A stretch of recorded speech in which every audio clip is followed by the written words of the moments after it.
We got a lot to get to, of course, so much going on with coronavirus. And in a moment, we're going to speak with Dr. Anthony Fauci about where things stand, those glimmers of hope he's talked about.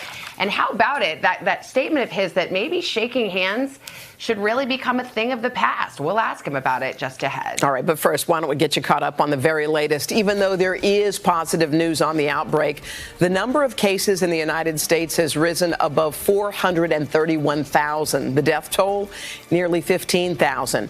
And a troubling outbreak now in the grips of one of our nation's largest jails. More than 350 inmates and staff at Chicago's Cook County Jail have now tested positive. Meantime, U.S. air travel hit a record low amid the pandemic. The TSA says fewer than 100,000 people were screened on Tuesday. That is a 95% drop from 1 year ago and the smallest number in nearly 70 years. We're going to start our coverage with NBC's Gabe Gutierrez, including those new back-to-work essential guidelines for workers. Gabe, good morning.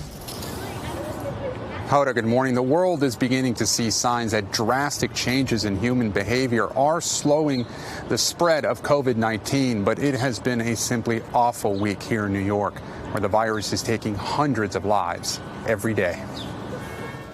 This morning, new signs from the White House coronavirus task force that social distancing, in an effort to flatten the curve, is working. Our data is telling us that mitigation is working. Keep your foot on the accelerator, because that's what's going to get us through this. Saying the national death toll may not climb nearly as high as once projected. That's what will change the mortality going forward. The news comes as the CDC releases new guidelines for essential workers previously banned from going to work if they had been exposed to someone with the virus. For individuals that have been within 6 feet of a confirmed case or a suspected case, and so that they can, under certain circumstances, they can go back to work if they're asymptomatic. And even in the nation's epicenter, there's some encouraging news. Hospitalizations, ICU admissions, and intubations keep leveling off in New York. We are flattening the curve because we are rigorous about social distancing. But the news is not all good. The state of New York has more confirmed coronavirus cases than any country in the world. More than 150,000, 779 deaths in just 24 hours. Psychologically, I just see the virus everywhere, so it's changed my life probably forever. Essential workers have been devastated. Just a week after images like this frustrated many, subway cars packed due to reduced service, at least 41 transit workers have died and more than 1,500 have tested positive. And there are new hotspots, including Philadelphia, Washington, D.C., Detroit, Chicago, and New Orleans, where the convention center, retrofitted with 1,000 hospital beds, is now taking its first patients. Still, amid the heartbreak, triumph. Nurses and first responders erupting in cheers as this doctor was released from a hospital in New Jersey after spending a month battling COVID-19. We will get through this. We will fight. We will wake up tomorrow morning again. Here in New York and across the country, there are fears that warmer weather might lure more people outside. But public health officials cannot say it enough. Now is not the time to stop social distancing. Savannah? All right, Gabe, thank you very much. And joining us now is Dr. Anthony Fauci, the face of the U.S. response to the virus. He's the longtime director of the National Institute of Allergy and Infectious Diseases. Dr. Fauci, good morning. Good to see you again, sir. Good to be with you. Over the weekend on one of the Sunday shows, you were very direct. You said, we are still struggling to get this virus under control. Is that still the case this morning?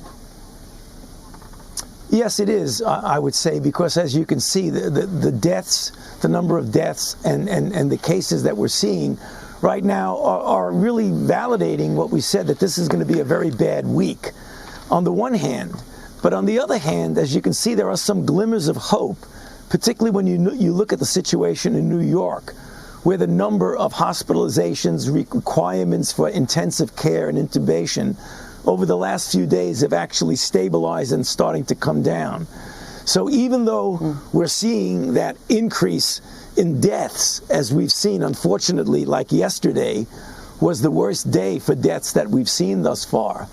But what feeds that is the number of new cases. And I believe, and many do, that the mitigation, the physical separation that we've initiated is starting to have a real effect now. So we are hoping, with cautious optimism, that at the same time we're in for a bad week, we're going to start to see a turnaround. So we need to just hope that that happens. I think it will. Yeah. Is that the flattening of the curve that everybody so famously talks about in New York? Are we seeing the flattening of the curve in this first initial hotspot? You know, I don't want to jump the gun on that, Savannah, but I think that is the case. You want to see a steady several-day program and profile like that. I think that's what's going on. I'm always very cautious about jumping the gun and saying, well, we have turned the corner. But I think we are really looking at the beginning of that, which would really be very encouraging. We need that right now. The initial projections, which took a lot of people's breath away, was potentially 100 to 240,000 deaths in this country. Now we have data, not just models, but actual data to plug in and assess. Do you think the number of fatalities in this country will be significantly lower than the 100,000 to 240,000 first projected? I do, and I believe that the mitigation, I think the American public have done a really terrific job of just buckling down and doing those physical separation and adhering to those guidelines. As I've told you on this show, models are really only as good as the assumptions that you put into the model. But when you start to see real data, you can modify that model. And the real data are telling us that it is highly likely that we're having a definite positive effect by this mitigation things that we're doing, this physical separation. So I believe we are going to see a downturn in that, and it looks more like the 60,000 than the 100 to 200,000. But having said that, we better be careful that we don't say, okay, we're doing so well, we could pull back. We still have to put our foot on the accelerator when it comes to the mitigation and the physical separation. You weighed in on a theory that's been floating around that perhaps the number of fatalities related to COVID-19 is being inflated because people are actually dying of other things. What's your read on that theory? You know, Savannah, there is absolutely no evidence that that's the case at all. You know, I think it falls under the category of something that's very unfortunate, these conspiracy theories that we hear about. Every time we have a crisis of any sort, there's always this popping up of conspiracy theories. I think the deaths that we're seeing are coronavirus deaths, and the other deaths are not being counted as coronavirus deaths. On the flip side of that, do you think there's a potential that we're undercounting coronavirus deaths? Because unfortunately, we've seen it in New York. Some people are dying at home, and there has been a persistent lack of testing. That's a good point. I think there's more of a chance of missing some that are really coronavirus deaths that are not being counted. But I don't think that number is significant enough to really substantially modify the trends that we're seeing at all. Okay, let's talk about an antibody test. So I'm not the doctor, you are, but as I understand it, this would be a blood test that would tell people if they've ever had coronavirus. Important because so many people are showing no symptoms at all and may not even know that they have it. How close are we to having that blood test, that antibody test? And are you confident that we'll be able to test massively in a widespread fashion so that people can return to society? Good questions, Savannah. Yes, the antibody tests are developed. There are several out there. Some are validated to show that they're consistent, and others are in the process of being validated. We are told by the people, the companies that make them, that very soon, when they say soon, they're talking days to weeks, that we'd be able to have a large number of these tests available. And you're right, what they do, they don't tell you whether you are infected, they tell you whether you have been infected. And the answer to that is important because it not only tells you what the penetrance of infection has been in society, there may be many people out there, and I suspect there are a fair amount, that have been infected, were asymptomatic, and didn't know it. You can figure that out because people will have an antibody positivity and yet did not get sick.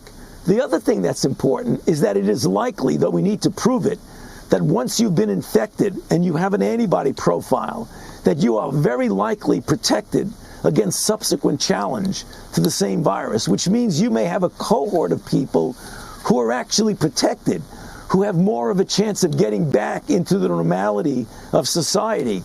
And they will be very important. It's very important to know that regarding healthcare workers, because they are the most vulnerable. And if they're protected, they can do their job much better. Do you envision some scenario in which you attempt to have every American take this antibody test, and on that basis, they're permitted or not permitted to go back into society?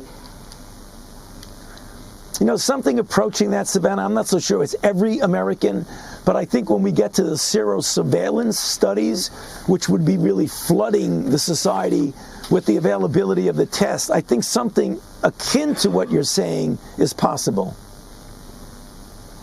Let's end on a note. I heard you say in an interview, and you've said a couple times, that we may never really return to the normal life that we once had before coronavirus. But in particular, you said you're not sure we should be shaking hands anymore at all. I like a fist bump as much as the next guy, but are you really suggesting that maybe handshakes should be a thing of the past in our culture? You know, in a perfect world, when you're dealing with the potential for this terrible ordeal that we're going through right now, knowing that hands and hands to face do it, that would be something that I think would hopefully be attainable, but I don't think it will be. I mean, I said that, you know, somewhat serious and some not realizing that that likely will never happen. What I really wanted to tell people is that when you're talking about getting back to normal, we know now that we can get hit by a catastrophic outbreak like this. The whole world can. We've been talking about this. You know, what's your nightmare that keeps you up at night? A new respiratory infection that is easily transmissible and that has the capability of high morbidity and mortality. And here we are. So that's really what I meant by the world not getting back. Now we know in real time it has happened, and it can happen again. So we really need to be prepared to respond in a much more vigorous way. Yeah, and I said that was my last question, but really, I'm always reminded of this. All anyone really wants to know from you, Dr. Fauci, is when are things going to get back to normal? Do you think by summer we'll be able to be out and about again? You know, I hope that that's the case, Savannah, but you know, the virus and how it responds determines the timetable. We can do things to influence that, and I think we're doing a good job. I hope, and I'm cautiously optimistic, that we're going to start seeing that turnaround and that curve not only flattening but coming down. If that occurs, and we have in place the ability to respond appropriately and effectively when the virus wants to start to come back, because it's not going to disappear. It's not going to all of a sudden be eradicated, which means that when we attempt to get back to normal, we have to have in place the ability, when it starts to try and rear its ugly head, we can absolutely suppress it by identification, isolation, contact tracing, the kinds of things we've been speaking about. Dr. Fauci, it's always good to be with you. Thank you very much. Appreciate it. Thanks for having me. 7:16. Hoda, nice to have a few glimmers of hope here. Back to you. Yeah, it was encouraging to hear him. All right, Savannah, thank you. Now to the outbreak's mounting impact on the economy and millions of families in America. New numbers on unemployment claims are coming out this morning, and for the third week in a row, the outlook is historically bad. NBC's Tom Costello has that part of the story. Hey, Tom, good morning. Yeah, Hoda, good morning. So these numbers are very important because they give us a sense of how long it's going to take, how hard it's going to be to get the economy back up on its feet again. Economists are expecting another 5 million Americans file for unemployment benefits last week, and that would bring the total for the last 3 weeks to 15 million. Those numbers are both record-breaking and heartbreaking because each one of those is somebody who has lost his or her job. Unemployment offices have been overwhelmed with people seeking help. Congress has already approved unemployment benefits for 39 weeks with an additional $600 per week, but the checks have been slow to roll out. Meanwhile, the president is asking Congress for even more money for the new Paycheck Protection Program, which provides loans to small businesses if they agree to keep their employees on staff.